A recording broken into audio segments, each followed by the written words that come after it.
Programang ito ay rated SPG. Striktong patnubay at gabay ng magulang ang kailangan. Maaaring may masiselang tema, lengguwahe, karahasan, sexual, horror o droga na hindi angkop sa mga bata.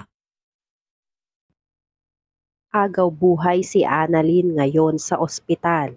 Alamin natin. Welcome back sa aking channel.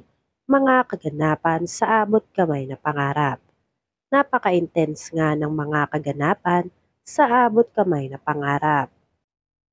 Unti-unti na ngang nagsisisi si Zoe sa mga kasalanang ginawa niya sa pamilya Tanyag.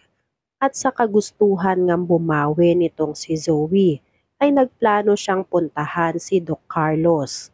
Ngunit pinigilan siya ni Morgana na makialam pa sa ipagliligtas kay Annalyn. Matapos malaman ni Morgana na pupuntahan ni Zoe si Doc Carlos para sabihin na pakawalan na si Annalyn.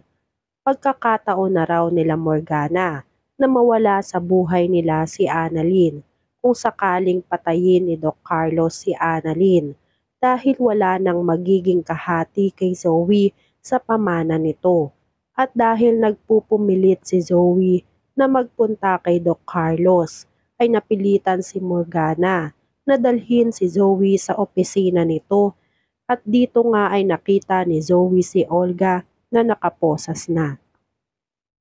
Inilapit ni Morgana si Zoe kay Olga at pinosas din nito si Zoe. Laking gulat ni Zoe sa ginawa sa kanya ni Morgana. Tila nababaliw na raw itong si Morgana sa ginawa sa kanyang pamumosas. Nagwika si Morgana na hayaan na si Annalyn at huwag nang iligtas pa para makuha na raw nila ang para sa kanilang mag-ina, ang maangkin ang buong Apex. Sa kabilang banda, dahil nga sa kagustuhan ni Doc Kim na mailigtas si Annalyn, ay nalagay sa peligro ang buhay ni Annalyn. Matapos makita ni Doc Carlos si Doc Kim na akmang ililigtas si Annalyn, ay nag-amok itong si Doc Carlos. Binihag nga ni Doc Carlos si Annalyn at tinutukan pa ng baril, habang pinapaalis nga itong si Doc Kim. Napakalimitado nga ng galaw nitong si Doc Kim dahil hawak ni Doc Carlos ang buhay ni Annalyn, kaya maingat si Doc Kim sa bawat kilos niya. Hindi nga inaasahan ni Doc Kim na biglang susulpot sa likod ni Doc Carlos itong si Doc Cherry upang tulungan silang makatakas sa kamay ni Doc Carlos. Sinakripisyo nga ni Doc Cherry ang kanyang sarili para patakasin si Annalyn at Doc Kim. Mas pinili ni Doc Cherry na kalabanin si Doc Carlos na matalik niyang kaibigan, alang-alang sa kaligtasan nila Annalyn. Dahil nga hindi na mapigilan pa ang kasamaan ni Doc Carlos, kaya minabuti ni Doc Cherry nawakasan na ang kasamaan ng kaibigang si Carlos. Sa hindi inaasahang pagkakataon sa pagtakas ni Doc Kim at Annalyn, ay nakawala si Doc Carlos sa pagkakahawak ni Doc Cherry at naagaw muli ni Doc Carlos ang baril kay Doc Cherry. Nabaril ni Doc Carlos si Annalyn at hindi na nagawa pang pigilan ni Doc Cherry.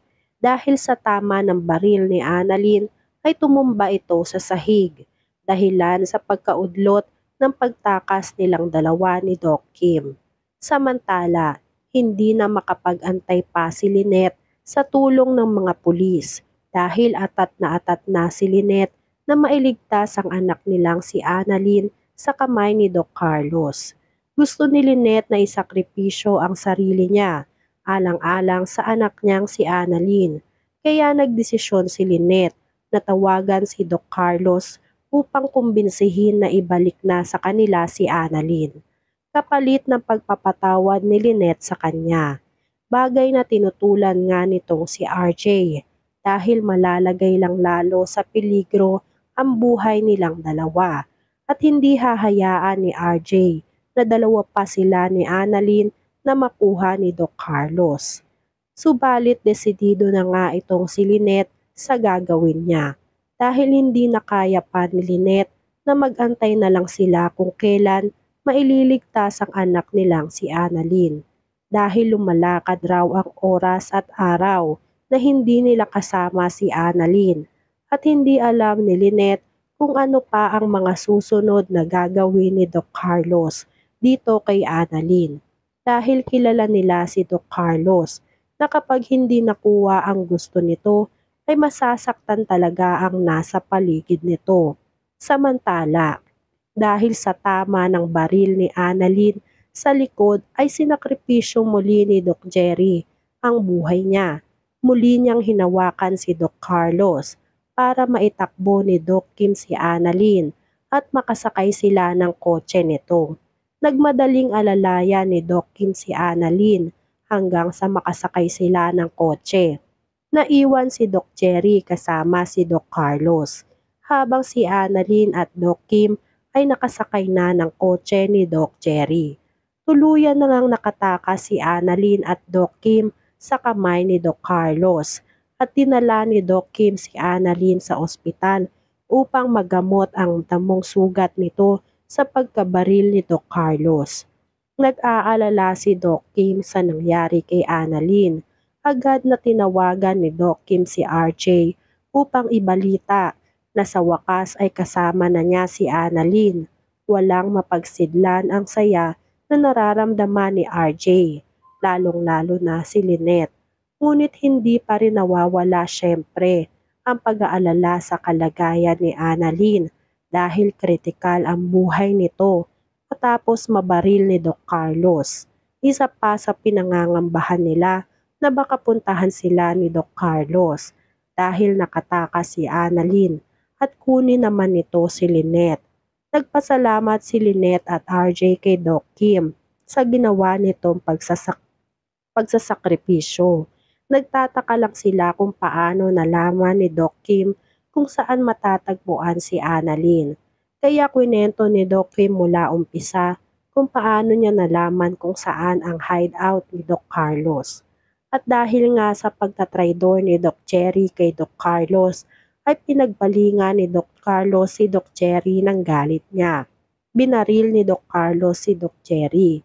Dahil sa ginawa nito, hindi na nagawa pang magmakaawa ni Doc Jerry dito kay Doc Carlos dahil alam ni Doc Jerry na hanggang doon na lang ang papel niya. At least ngayon na bago siya mawala ay nakagawa siya ng tama at nailigtas niya si Annalyn kahit nangakamuntik-muntikan pang hindi makatakas ni Doc Kim si Annalyn dahil sa natamaan ito ng bala ng baril. Kritikal nga ang buhay ni Annalyn. Makakaligtas kaya siya sa bingit ng kamatayan? Dito na kaya magwawakas ang kasamaan ni Doc Carlos?